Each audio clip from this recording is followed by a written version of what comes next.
أعوذ بالله من الشيطان الرجيم. بسم الله الرحمن الرحيم. السلام عليكم ورحمة الله وبركاته.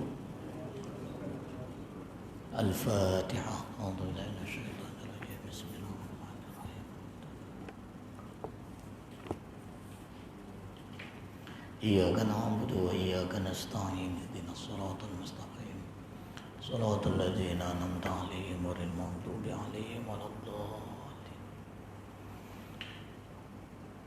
إن الحمد لله الذي نحمده ونستعينه ونستغفره ونستهديه ونعوذ بالله من شرور أنفسنا ومن سيئات أعمالنا. من يهد الله فلا مضل له. أشهد أن لا إله إلا الله وحده لا شريك له. أشهد أن سيدنا ونبينا محمدا عبده ورسوله. قال رب اشرح لي صدري ويسر لي أمري واحلل عقدة من لساني يفقهوا قولي. اللهم رب يسر ولا تعسر. اللهم رب تمم بالخير. رب أدخلنا مدخل صدق وأخرجنا مخرج صدق واجعلنا من لدنك سلطانا نصيرا. أما بعد. Muslimin, muslimat, tuan-tuan dan puan-puan, jamaah salat maghrib balik mulia surah An-Nur yang dirahmati Allah. Alhamdulillah, puji dan syukur kita persembahkan kehadirat Allah, dan mudah-mudahan salawat salamnya tetap terlimpahkan pada junjungan baginda Rasulullah Muhammad sallallahu alaihi wasallam yang telah mengajarkan kebenaran jalan hidup kita semuanya, minad dolala ilal hidayah wa minadh dhulumati ilan nur. Tuan-tuan, perkongsian kita pada malam ini kita sambung pada pertemuan bulan yang lalu. Sampai nomor berapa sampai? Ya. Sekarang 17. Sekarang 16. Baik. Kita masih lagi berbicara tentang hikmah di sebalik musibah. Mari kita bincang apakah hikmah kenapa Allah mendatangkan musibah kepada kita. Sekarang hikmah yang ke-16. Allah mendatangkan musibah untuk mengajar makhluknya agar lebih ikhlas dalam melakukan satu perbuatan. Artinya begini, mungkin sebab benda ini datang, kita buat benda ini mungkin sebab kitanya kurang ikhlas. Mungkin sebab kita hanya nak action, hanya nak menunjuk-nunjuk, hanya nak ria. Na'udzubillah, hanya nak sombong kepada orang lain. Maka Allah datangkan musibah agar amalan kita buat untuk dilakukan amalan tadi lebih ikhlas. Begini tuan-tuan, kalau berbicara ikhlas, benda yang mudah memang mudah. Tapi nak cakap ikhlas pada benda yang susah memang susah. Tuan-tuan buat benda ini mudah, nak cakap ikhlas, sama-sama ikhlas. Mudah. Tapi nak sebut ikhlas pada benda yang payah, memang payah. Mana boleh ikhlas saja? Tuan-tuan. Maka mungkin musibah ini didatangkan Allah, mungkin selama ini amalan kita, perbuatan kita atau tindakan kita adalah yang kita buat ni kurang ikhlas. Anak sendiri dalam berceramah ni memang diuji betul benda-benda macam ni. Ya. Pernah ini cerita sajalah. Nak gambar ikhlas benda yang berat ni memang payah. Anak pernah dijemput ceramah dekat Perak, dekat Ipoh sana. Tu. Ya. So kita pun tak adalah apa semua ustaz di sini nak acara gini-gini okeylah. Dia bagi berapa? RM50 tu. Nah semua ikhlas tuh, memang ikhlas. Saya tak pernah sebut apa semua, tapi ya Allah ya Rabbi, itu camparan betul tuh. Ada dalam hati ini Ustaz nih minyaknya bukan pakai air aja, bukan air pipe aja. Kenapa? Ada tak pernah sebut gini-gini, tak ada, selama ini tak ada. Tapi nak menggambarkan pada kita melakukan amalan dengan keikhlasan pada benda yang payah, pada benda yang berat, memang berat. Nampak tak? Tuh gambarnya. Mungkin musibah ini datang karena ada amalan kita yang kurang ikhlas. Nauzubillah, sampai tidak ikhlas dalam beramal. Tuhan kamu contoh dan Tuhan jadi apa sekarang? Nah sebut benda ikhlas. Berat. Kenapa? Dalam bahasa Arab, ikhlas ini maknanya murni, bersih, yang tidak bercampur. Khalasa. Ikhlas itu maknanya suci, bersih, yang tak campur aduk. Itu yang ikhlas. Pasal dalam kita beramal, kata kunci amalan yang tuan-tuan wajib paham, semua amalan yang tuan-tuan lakukan, modal amalan ini 3. Kata kunci amalan kita dalam hidup, ya kalau sebut syaratnya ada 16 syarat, tapi yang 13 panjang, nanti jangan dibuka filenya, kalau dibuka nanti lebih panjang. Beramal di dalam kehidupan kita, modal utama beramal ini ada 3 modal. Yang pertama, betulkan niat. Yang kedua, ikhlaskan dalam melakukannya.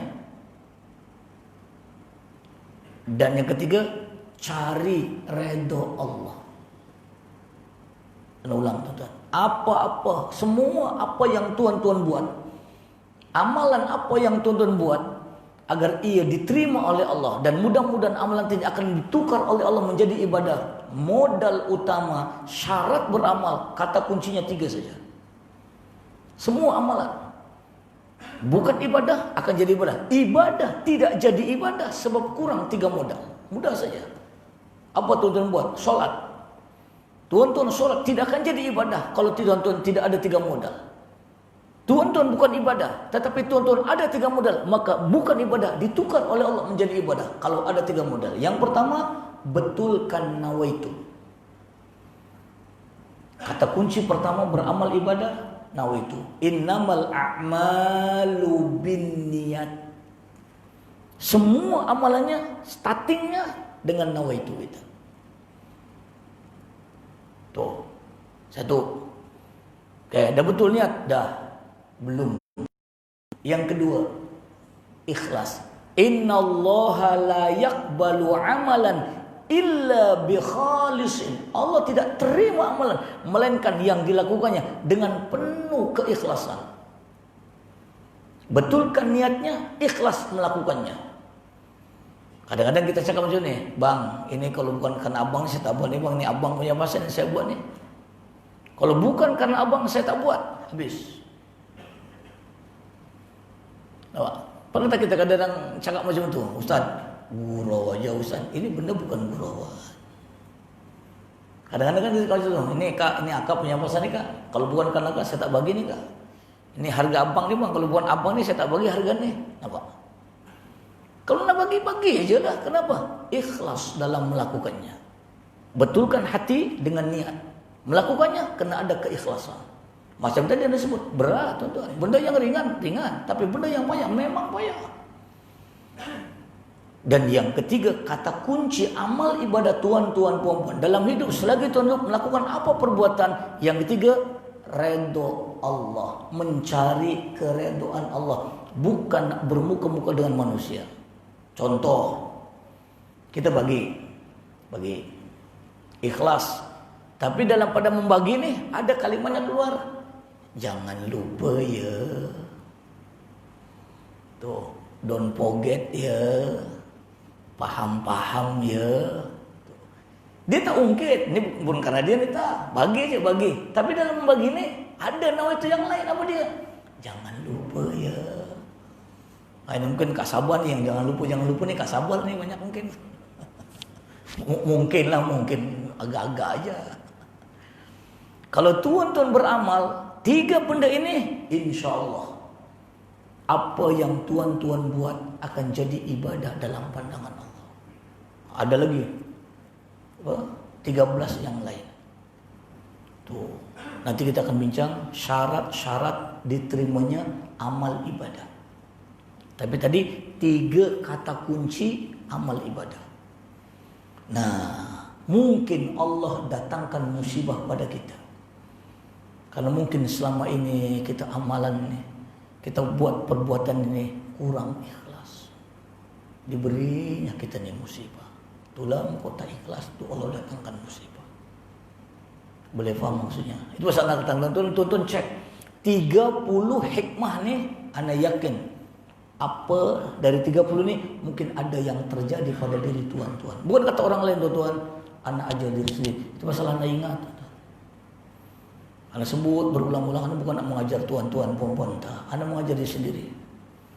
Ana pun nak amalan apa yang ana buat nak diterima Allah dengan ini.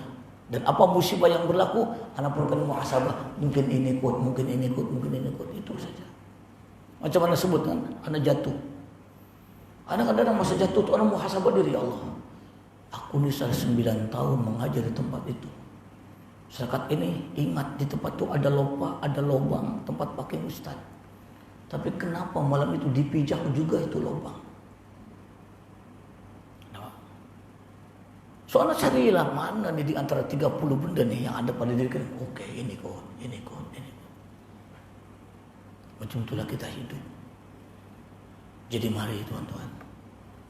Ini hikmah kenapa Allah datangkan musibah. Yang ke-17. Kenapa Allah mendatangkan musibah? Hikmah yang ke-17. Allah mendatangkan musibah untuk mengajar manusia lebih berhati-hati. Untuk mengajar manusia lebih berwaspada. Bahasa yang lainnya, agar kita ini jangan sembrono. Jangan gopoh. Kenapa musibah datang? Mungkin musibah datang sebab kita ini kurang berhati-hati. Tuan-tuan, anak berdakwah 9 kali aksiden. 3 di antara aksiden yang berlaku nih kurang hati-hati. Kenapa? Ngantuk. Sampai satu waktu tuh, satu masa tuh kereta tuh huruf V itu tuh. KMBSE tuh. Nah, dari MBSE kan susur Buraya itu kan ada pokok sawit. Dari situ kan dari biasa itu dataran Salam tuh kan pergi ke KL kan susur keluar tuh kan. Kalau terus saja ke Seribu Dele kan susur keluar tuh. Jadi ke situ tuh. 3 pokok sawit tombang tuh kan. Masa itu anak kereta pakai temus masterpiece masa itu. Punya lah body itu keras tuh sampai huruf itu. Satu kali lagi masa dekat nih, dekat mana? Allah SWT dekat. Masa itu nak datang ke sini kot kalau tak silap. Ramadan masa itu. Tuh, lepas Isya tu nak datang ke sini kuliah Ramadan kalau tak silap. Dekat orang nak buat stadium tu. Kan dari bawah tu kan naik kan agak tajam dia punya masyarakat tu jadi ke situ. Kenapa? Kurang hati-hati. Musibah ini datang, hikmahnya ngajar kita, mendidik kita agar lebih berhati-hati, agar lebih berwaspada. Tuh, kadang-kadang kita itu itu hak pribadi anak saya pribadi kan. Tuan-tuan orang Melayu. Orang Melayu di Malaysia ni majoriti. Kalau kita kurang hati-hati tuan-tuan, apa yang berlaku dekat Singapura tidak menutup kemungkinan mungkin akan berlaku di Malaysia. Tengok saudara-saudara kita dari kaum yang lain.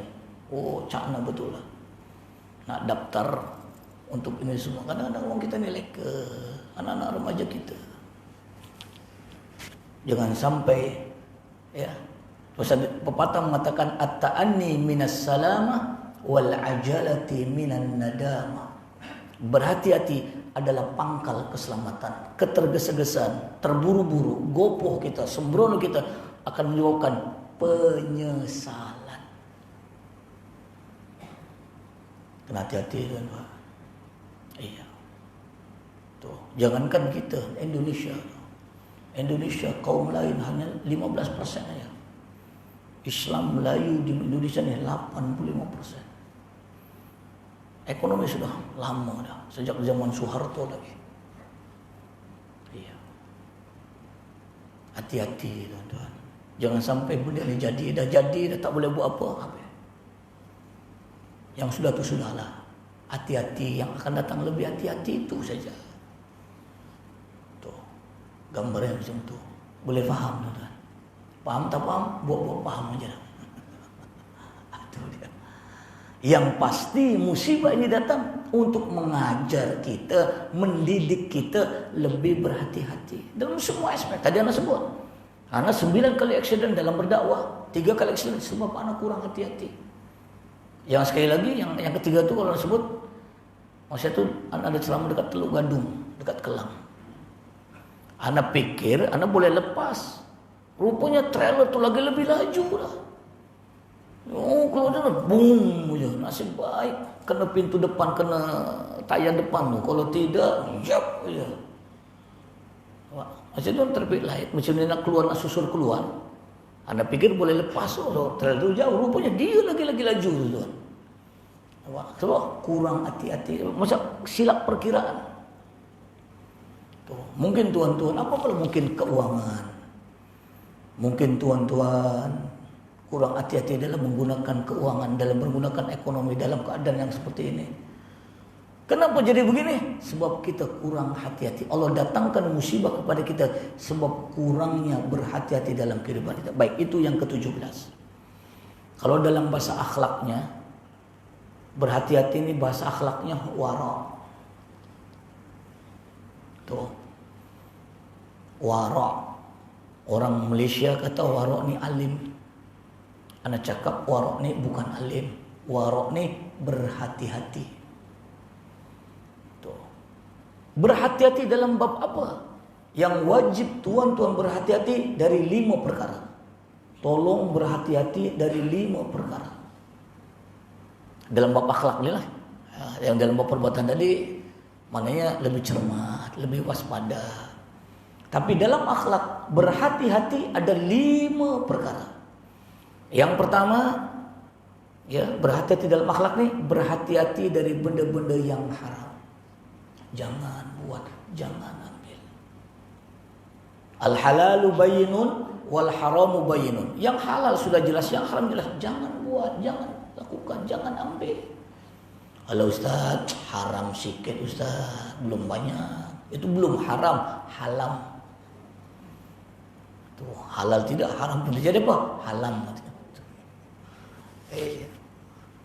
Tuh, hati-hati benda yang haram. Yang kedua, berhati-hati dalam akhlak yang tuan-tuan wajib buat. Yang kedua, berhati-hati dari benda-benda yang syubhat. Syubhat ni benda yang remang-remang, benda yang tak jelas. Maka prinsipnya, da' yuribuk ila ma la yuribuk. Tinggal yang meragukan, ambil yang meyakinkan. Yang ragu jangan. Anda yakin, tak yakin, jangan. Tinggal. Tuh. Berhati-hati dari benda-benda yang syubhat. Benda yang remang-remang, benda yang ragu-ragu, benda yang tak yakin, tak pasti. Tuh. 2. Yang ketiga, berhati-hati yang wajib tuan-tuan buat. Yang ketiga, berhati-hati dari benda-benda yang makruh. Makruh ni dalam bahasa kita ni kurang elok, kurang cantik, kurang baik. Tuh. Tuan-tuan makan boleh pakai tangan kiri, boleh, kurang elok. Hati-hati. Tuan-tuan minum sambil berdiri, boleh, kurang elok. Tuh. Tuan-tuan makan sambil tiduran, boleh, kurang baik. Nampak? Tuh. Tuan-tuan panggil jin, boleh, kurang elok. Tuh. Dah lama berkawan dah Ustaz. Tuh, hati-hati. Bukan haram, bukan, tapi makruh. Makruh ini berhati-hati benda-benda yang kurang baik. 3. Yang keempat, berhati-hati dari benda-benda yang lara. Hati-hati benda lara ni mana benda yang tak ada faedah. Contohnya apa? Handphone. Tuan-tuan, handphone. Handphone tak ada apa. Boleh tuan-tuan buka handphone. Hati-hati. Sikit-sikit lah. Ini buka handphone. Bunyalah kalau tengok handphone. Sekali tengok 2 jam tuan-tuan. Tapi bukan orang surah anu lah, surah tempat lain lah. Tak kira tua muda sama je tuan. Tengok WhatsApp tu, ya Allah tu. Sekali buka handphone ni 3 jam. Tengok, anda punya grup tuan-tuan, ada 108 grup yang anda belum buka. Nampak tak? Ini kalau dibuka 10 jam. 108 grup. Nampak tak nampak? Lara tuan-tuan. Hati-hati benda ni lara.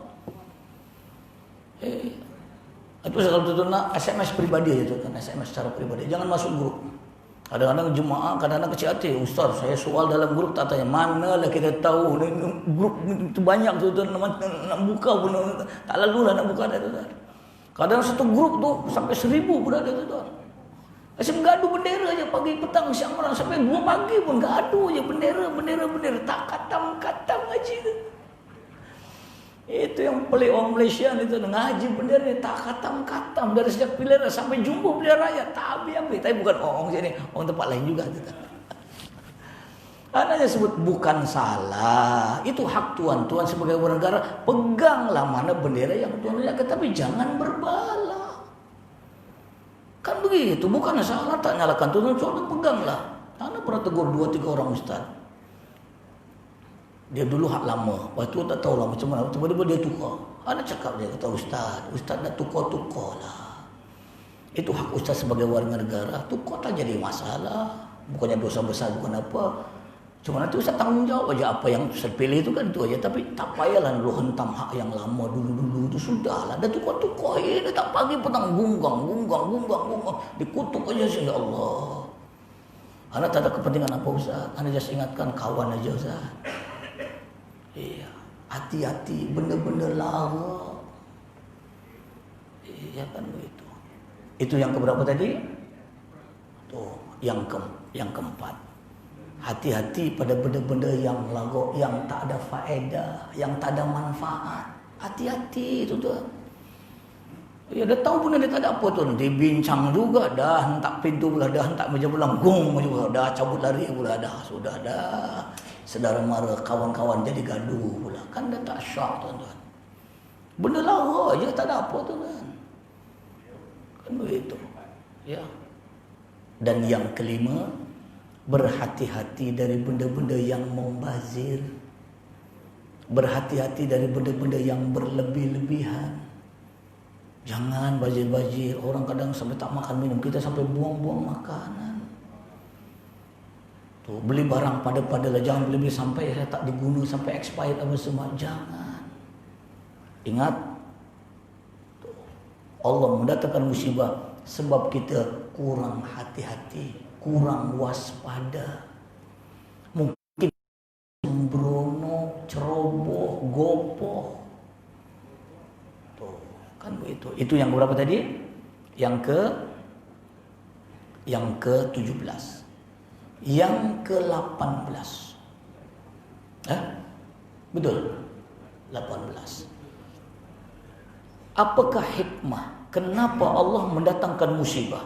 Hikmah Allah mendatangkan musibah yang ke-18. Agar kita saling menyayangi, agar kita saling mengasihi, agar kita jangan saling membenci. Musibah ini datang sebab kita ni tidak saling menyayangi, tidak saling mengasihi. Kita hanya saling membenci, saling memarahi, saling berbala. Allah datangkan musibah.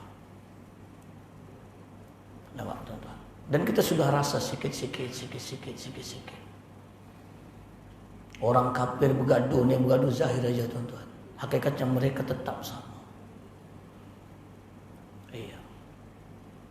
Mereka perjuangkan apa yang hak mereka, kaum mereka, bukan main. Sama ya. Kita kalau bergaduh, luar dalam bergaduh tuan.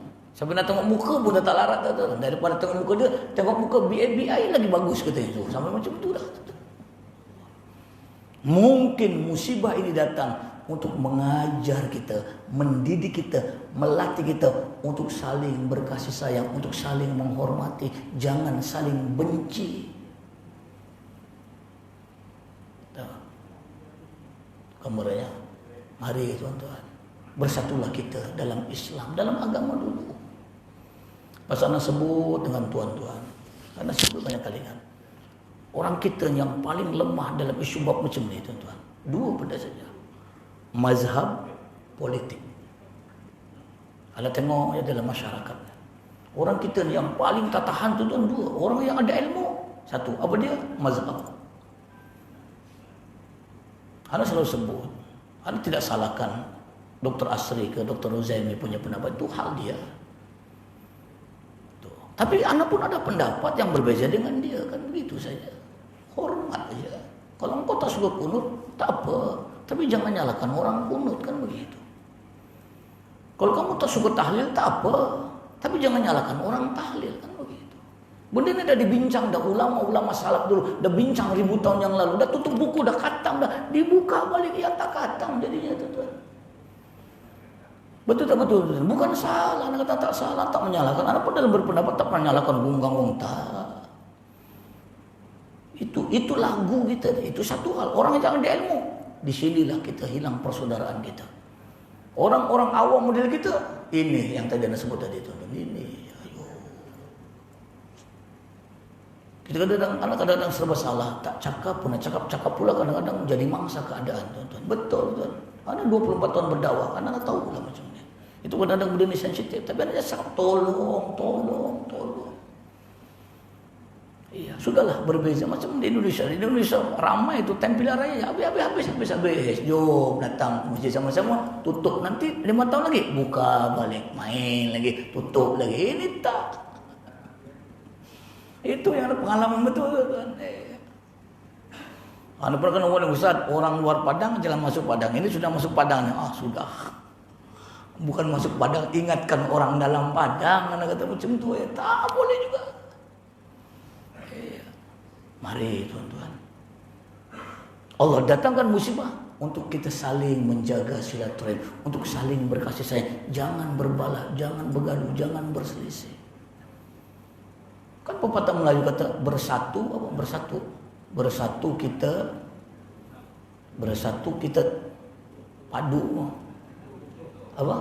Bersatu kita teguh, bercerai kawin lagi. Dah cerai kawin lagi. Tuh, maknanya di sini hikmahnya. Itu yang ke-18. Yang ke-19.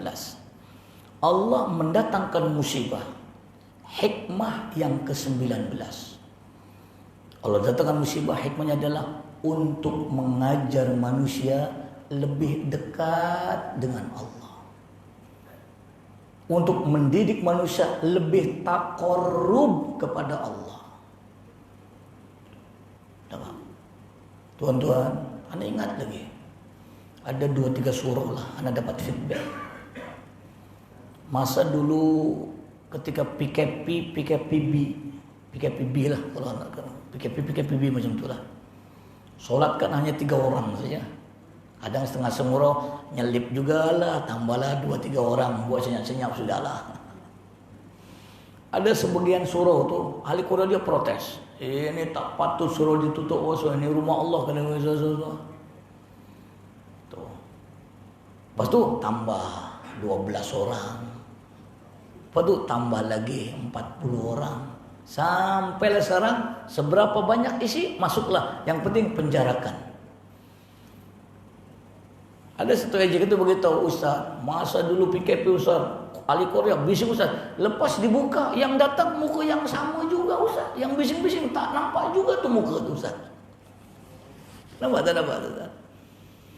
Sebenarnya Allah mengajar kita, Allah memberikan musibah dekat untuk mengajar kita lebih dekat di rumah Allah, lebih dekat dalam beribadah kepada Allah, untuk mentakorubkan diri kita kepada Allah. Sebenarnya itu tujuannya. Tuh, mungkin kita ini jauh dengan Allah, mungkin kita ini lalai dalam ibadah, maka didatangkan musibah untuk kita lebih dekat dengan Allah. Itu tujuan hikmah kenapa Allah mendatangkan musibah. Mari tuan-tuan, ya, harap-harap mungkin ahli Korea kita nih makin tambah berjamaah, muka-muka baru makin tambah di surau kita nih. Mana betul musibah tadi untuk mendekatkan kita. Kalau tengok macam tengok muka yang sama juga. Betul. Betul tak betul, nampak gayanya macam itulah. Ajak saudara mara kita, ajak jiran tetangga kita, ajak anak beranak kita. Anak bukan aja orang anak, kalau anak free tuan-tuan, anak kalau free anak bawa tuan-tuan. Ya. Stay pula kalau time sini, time cuti pula. Nampak tuan. Iya. Kenapa? Ini hikmah. Kalau Allah tegur dengan musibah masih tak dekat dengan Allah, tak tahulah apa lagi teguran Allah kepada kita tuan-tuan. Sebenarnya musibah itu teguran Allah. Bagi kita lah, bagi kita. Kalau peringkat umum itu bala Allah.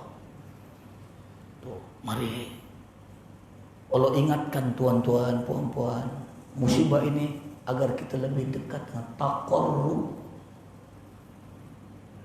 Dan taqarrub yang paling tepat adalah dalam beribadah. Senang saja. Pasal dalam ibadah ini tuan-tuan ingat tak panggilan azan, hayya 'alas shalah, kita jawab hayya 'alas shalah. Tapi ketika hayya 'alal falah, hayya 'alas shalah, kita jawab la haula wala quwata illa billah. Kenapa? Tuan-tuan takkan boleh solat, dapat datang ke rumah Allah kalau tanpa pertolongan Allah. Allahu Akbar, Allahu Akbar, Allahu Akbar, Allahu Akbar, kita jawab asyhadu an la, asyhadu an la, asyhadu anna, asyhadu ketika hayya 'ala shalah, la haula wala quwwah. Kenapa tidak hayya 'ala shalah lagi? Kenapa? Karena panggilan solat adalah kehendak Allah. Hayya 'alal falah adalah kehendak Allah. Ketika Allahu Akbar, kita sebut Allahu Akbar lagi. La ilaha illallah, sebut la ilaha illallah lagi. Kenapa hayya 'alal salah 'alal falah? Tuan-tuan baca la haula, ini. Tuan-tuan ingat tu falsafah kenapa ketika mana hayya 'alal salah 'alal falah, tuan-tuan jawab la haula wala quwwata. Tuan-tuan takkan boleh datang ke sini tanpa pertolongan Allah. Tuan-tuan sebut wasta'inu bis-sabri was-salah wa innaha lakabiratun illa 'alal khashi'in. Minta tolong kamu kepada Allah, bersabar dan sholat karena ia berat. Apa? Sholat 10 menit berat, tuan-tuan tengok handphone setengah jam, steady. Tuan-tuan tengok cerita Korea, cerita ke depan Astro 1 jam, wow, terbeliak mata, tak berkedip. Duduk aja ke majlis ilmu je, punggung punyalah panas, ya Allah, punyalah gatal, orang sana, orang sini, pusing sana, pusing sini. Apa? Itu pasal Allah datangkan musibah kepada kita agar kita lebih dekat dengan Allah dalam melaksanakan ibadah kepada Allah. Mari. Pasal kalau tuan-tuan datang musibah, dekatkan diri pada Allah, cari jawaban di rumah Allah. Ya, kita benda-benda musibah datang lagi di tempat-tempat yang atas nono, itulah yang didatangi lagi pening pala. Ya. Contoh ada satu keluarga nih bergaduh dengan istri dia, lari tempat dangdut pula, lari ke disco pula, lagilah pening kepala. Saya ini ada masalah di sini, saya minum lah, pergi dan semua lagi belum terus. Patut ada masalah dekat dengan Allah, minta pada inilah tempat tumpuan yang paling afdal dalam mendekatkan diri kepada Allah. Tuh, la masjidun ussisa 'ala taqwa. Masjid ini dibina untuk membentuk pribadi manusia yang bertakwa kepada Allah. Innama ya'muru masajidallahi man amana billah. Orang-orang yang boleh mengemarkan, orang-orang yang boleh meramaikan masjid hanya orang-orang yang beriman kepada Allah. Mudah saja. Kalau tuan-tuan datang ke masjid istiqomah, maknanya iman tuan-tuan standar. Itu pun belum tentu juga, tuan-tuan. Apa? Mana buktinya? Tuan-tuan tahu Abdullah bin Ubay. Abdullah bin Ubay, mana Nabi pergi dia ngekor. Tapi kenapa dia digelar bapaknya munafik? Sebab dia perginya ke rumah Allah, ikutnya Rasulullah hanya nak mencari kesalahan Rasulullah. Tuh. Itu hikmah Allah mendatangkan musibah agar kita lebih dekatkan diri kepada Allah. Azan dulu.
Baik, tuan-tuan dan puan-puan muslimin dan muslimat jamaah yang dirahmati Allah.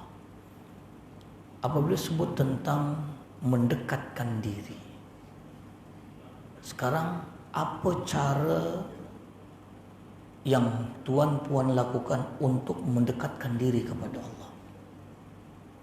cara mendekatkan diri kepada Allah ada 5 cara.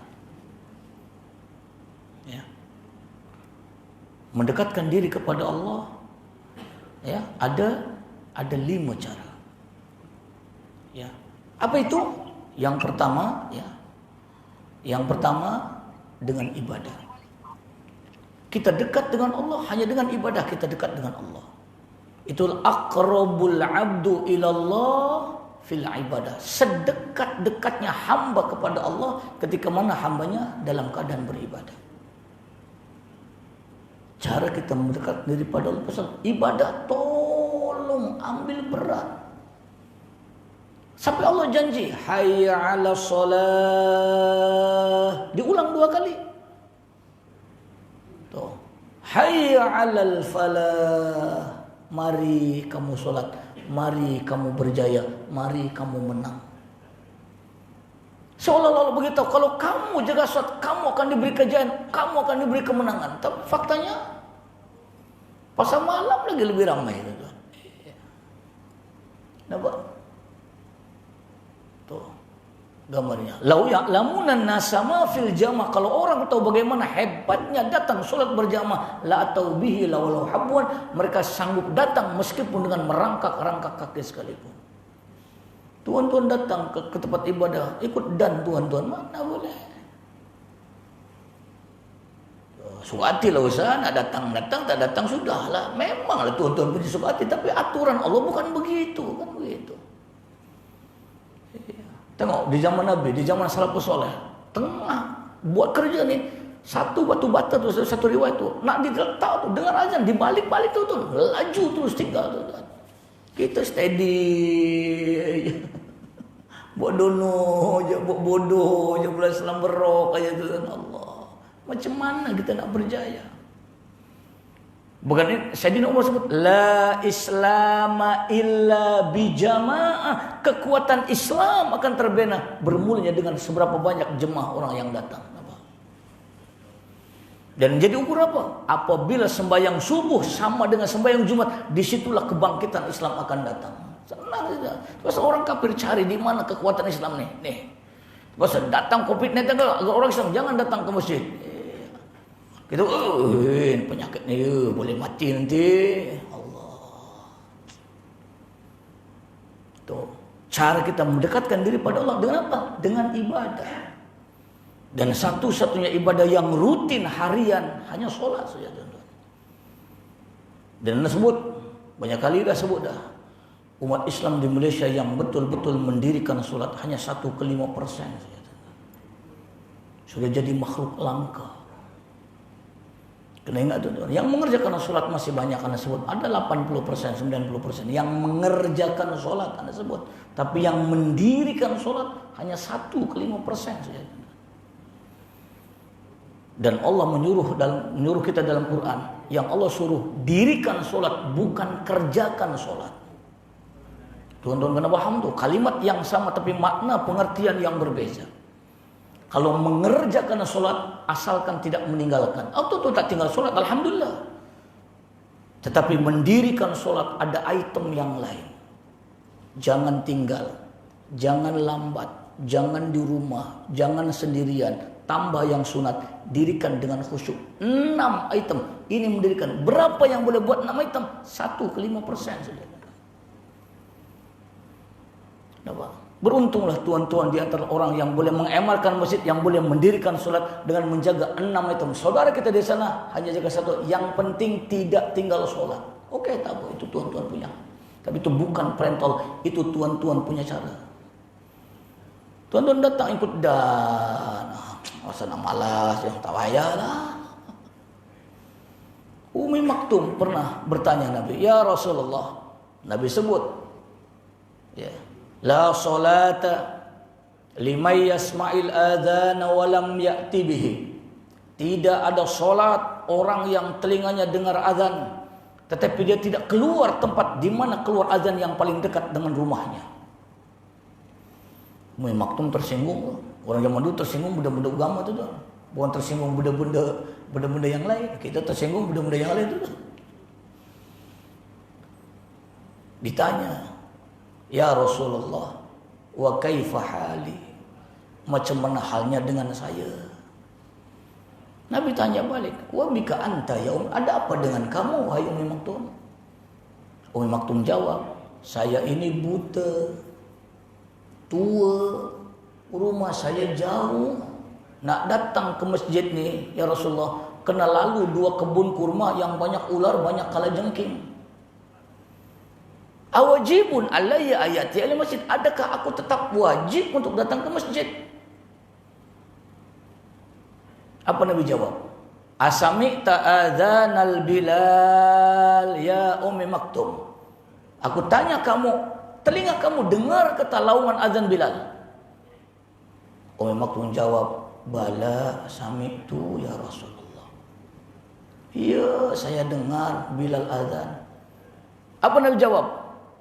Ya, tuh. Ya. Wajibun alaika walau kunta habwan. Kamu tetap wajib datang meskipun kamu datang dengan merangkak-rangkak kaki, tak kisah. Janji kamu dengar, kamu wajib datang. Mazhab Hanafi kata, engkau dengar tak datang, tak sah solat. Berapa kali tuan-tuan tak sah solat tuan-tuan? Kalau ikut pada mazhab Hanafi, mazhab Hambali. Kenapa? Syafi'i kata tidak sempurna solat orang yang kelingking-kelingking tak datang sebab tanpa ada keuduran, tanpa ada darurat yang dibenarkan oleh syarak. Berapa kerat kita orang ahli Quran surah An-Nur yang hari-hari tak solat padahal adzan dengar telinga. Ini hadis tuan yang memang tuan-tuan datang ikut dan kejap muncul 10 kejap hilang. Allah. Bukan kata orang lain tuan, anda nasihat diri sendiri tuan. Anda pijak bumi Malaysia yang anda cari surau tuan. Tuh suruh saya selapan itu tempat anda landing. Ingat tuan. Mari tuan-tuan. Allah datangkan musibah agar kita lebih dekat dengan Allah, untuk mentakorubkan diri kita kepada Allah. Dengan apa takorub? Yang pertama dengan ibadah. Tuan-tuan, kita akan lebih dekat dengan Allah kalau kita jaga ibadah. Lain tuan-tuan, orang jaga ibadah, orang tak jaga ibadah lain tuan-tuan. Iya. Pasal mari tuan-tuan, didatangkan musibahnya untuk tuan-tuan lebih, hampir lebih dekat. Didatangkan COVID-19, lagi COVID-19, lagi jauh dengan ibadah. Ya Allah, ya Rabbi. Nampak tak? Dan beruntunglah, syukur tuan-tuan adalah orang yang musibah datang, tuan-tuan lebih dekat dengan Allah. Besok lusa kita tidak tahu tuan-tuan. Hanya sebut ini malam ini, itu saja. Yang pertama, yang kedua, ya. Cara mendekatkan diri kita kepada Allah. Yang kedua, ya, dengan menuntut ilmu. Hal yastawil ladzina ya'lamuna wal ladzina la ya'lamun. Innama yakhshallahu min ibadihi ulama. Orang-orang yang paling dekat dengan Allah, yang paling takut Allah adalah orang-orang yang berilmu. Tuh, wabil khusus ana sebut ilmu agama. Belajar. Tuan-tuan kerja berjam-jam tak pernah takkan nak duduk ngaji 45 minit sehari tuan-tuan, bukan main penat tuan-tuan. Kurang-kurang kalau tak dapatlah 100% ilmu yang disampaikan Ustaz, dapatlah 10% yang Ustaz sampaikan, ambil kutip yang baiknya. Kurang-kurang kan macam tu. Tuh, ini Ustaz ni lembek aja Ustaz. Tak apalah, janji ngaji je. Duduk kita tu dan sebut. Tuan-tuan datang majlis ilmu 9 kelebihan. Jangan dibuka file tu tuan, panjang itu tuan. Bukan sikit tuan. Allah bagi tuan-tuan datang ke sini 9 pahala. Bukan 1 tuan. Nampak? Tapi iyalah, anda sedar benda-benda baik ada namanya hidayah. Hidayah hanya milik Allah dan diberikan hidayah pilih pada siapa yang dikehendaki. Nafsu, kerja, dunia, iblis syaitan yang pilih. Iblis syaitan rata.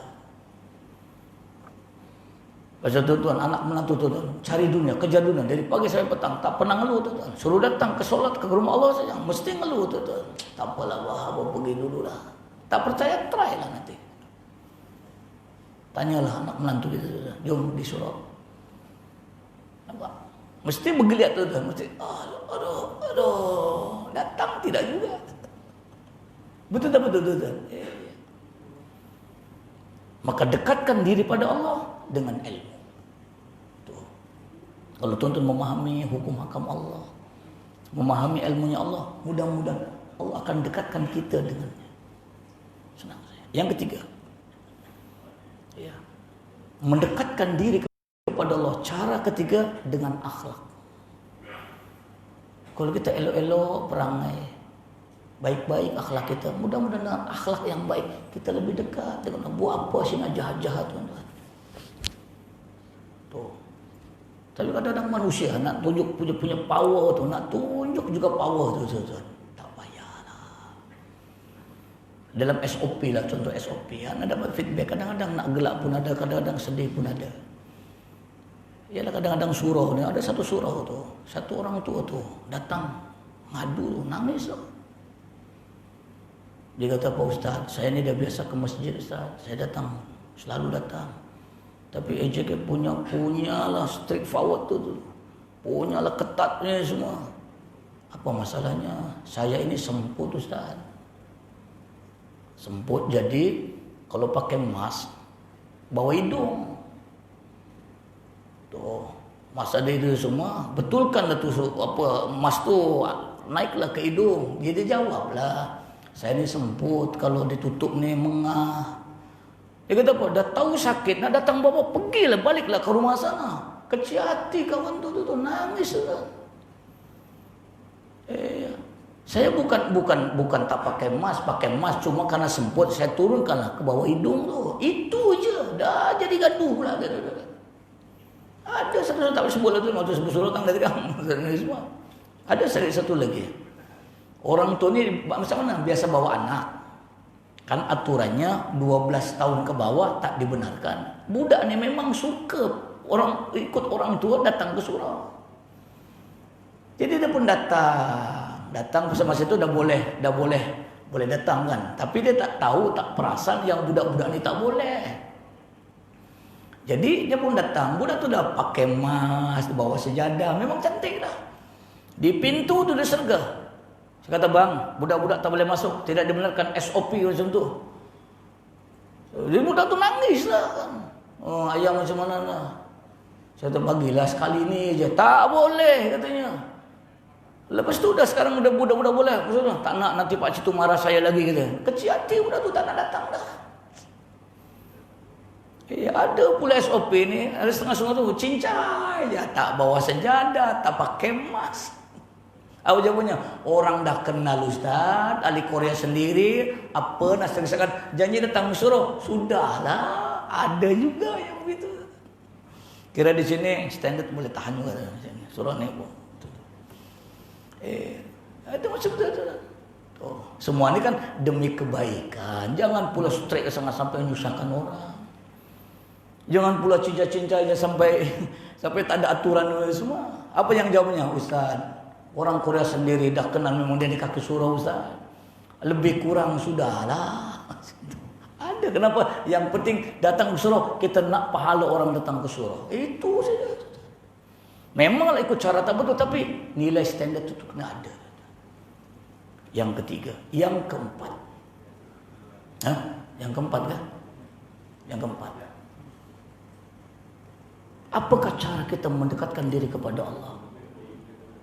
Dengan amalan soleh. Tuan-tuan, kita akan dekat dengan Allah dengan amal-amal baik kita. Mudah-mudahan kita buat sedekah sikit, tolong orang sikit, apa-apalah, zikir sikit. Mudah-mudahan amalan soleh akan lebih mendekatkan diri kita dengan Allah. Dekatkan diri kita dengan amal-amal yang soleh. Atau bahasanya dengan muamalah yang baik, dengan perhubungan yang baik. Tuh. Dan yang paling intinya yang kelima. Apakah cara kita mendekatkan diri kepada Allah? Yang kelima, dengan keimanan yang mantap. Kalau tuan-tuan iman mantap, mana yang itu? Manusia tidak nampak tu. Allah yang akan lebih nampak. So, 5 cara mendekatkan diri dengan Allah. Dengan ibadah, dengan ilmu, dengan akhlak, dengan amal-amal baik, dengan iman kita. Inilah 5 langkah yang paling kuat untuk tuan-tuan mendekatkan diri kita dengan Allah. Itu yang ke-19. Yang ke-20, bulan depan kita sambung jawabannya. Insya Allah. 20 betul? 20. Tolong ingatkan tuan-tuan. Anda ingat cuma dari mana mulai itu yang dari mula bolehlah ingat. Baik, jadi untuk perkongsian SOP itu ya, SOP dah insyaallah. Ya, SOP itu SOP saya kata tu. Mana ada sound, mana SOP nak jaga SOP, anda faham. Insyaallah. Tapi fleksibel kan begitu. Ya, Allah alam. Ada soalan sampai sini? Ya. Yang tentang sekolah ke kita kadang kita terlambat Ustaz. Orang dah azan mak jauh. Tutup pintu. Itulah tadi, itu SOP semua tu. Ada banyak feedback tu, banyak. Tapi itulah bergantung kepada kepahaman masing-masing lah. Hanya nak ambil input mana yang baik, mana yang tak baik, itu saja. Ya. Dengar. Ya. Maknanya bukan salah kita, cuma tuan-tuan lambat aja lah. Itu aja. Ya, baik. Jadi tuan-tuan itu sajalah. Walaupun tadi terdalam nak melanggar SOP, ya apa yang telah ditetapkan. Tapi insyaAllah mudah-mudahan keikhlasan tuan-tuan nak belajar, Allah akan berikan kita nilai yang terbaik. Jangan terpaksa tuan-tuan ikut SOP, tuan-tuan untuk langgar benda-benda yang terbaik. Jangan tuan-tuan. Kita nak beramal mesti 3 benda. Betulkan nawa itu, ikhlas melakukannya, cari redha Allah. Jangan tuan-tuan. Benda agama ni lebih kurang sudahlah. Ada sebut banyak kali tuan-tuan. InsyaAllah berkat ada tuan-tuan. Allahu a'lam. Al-Fatihah. A'udzubillahi. Iyyaka na'budu wa iyyaka nasta'in. Ihdinas siratal mustaqim. Ghairil maghdubi 'alaihim waladdallin. A'udzu billahi minasyaitonir rajim. Bismillahirrahmanirrahim. Alhamdulillahi rabbil alamin. Wa bihi nasta'in 'ala umuri dunya waddin wa 'ala alihi washabbihi ajma'in. Amin ya rabbal alamin. Amin ya rabbal alamin. Allahumma anfa'na bima 'allamtana wa 'allimna bima yanfa'una. Allahumma nawwir qulubana bi nuri hidayatika kama nawwartal ardha bi nuri syamsik. Rabbana 'alaika tawakkalna wa ilaika anabna wa ilaikal masir. Rabbana innana sami'na munadiyan yunadi lil imani an aminu bi rabbikum fa amanna. Rabbana faghfir lana dhunubana wa kaffir 'anna sayyi'atina wa tawaffana ma'al abrar. Rabbana atina fid dunya hasanah wa fil akhirati hasanah wa qina 'adzaban nar. Wa sallallahu ala sayyidina Muhammad walhamdulillahi rabbil alamin. Taqabbalallahu minna wa minkum. Assalamualaikum warahmatullahi wabarakatuh.